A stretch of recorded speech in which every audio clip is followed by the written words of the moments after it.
Hello everybody and welcome back to another video. In today's video I'm going to show you how you can rotate buildings in Anno 1800.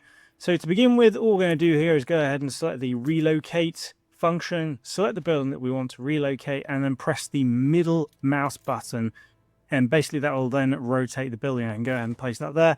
This works as well if you are going to use the build queue function. So for example, I haven't built this yet, but if I wanted to build a second one, all I have to do is press the middle mouse button.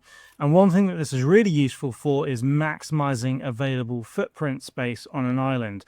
So for example, here with the harbor, if I select this and press relocate on my dock, you can see obviously the grayed area that I can build in. If I try and build around from that, it doesn't allow me to.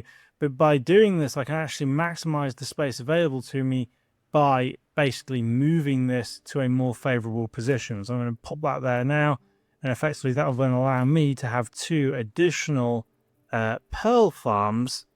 Just going to go ahead and select those there on this one road. And that will effectively allow you to maximize space in a given footprint, and that is how you rotate buildings in Anno 1800. I hope this tutorial has helped.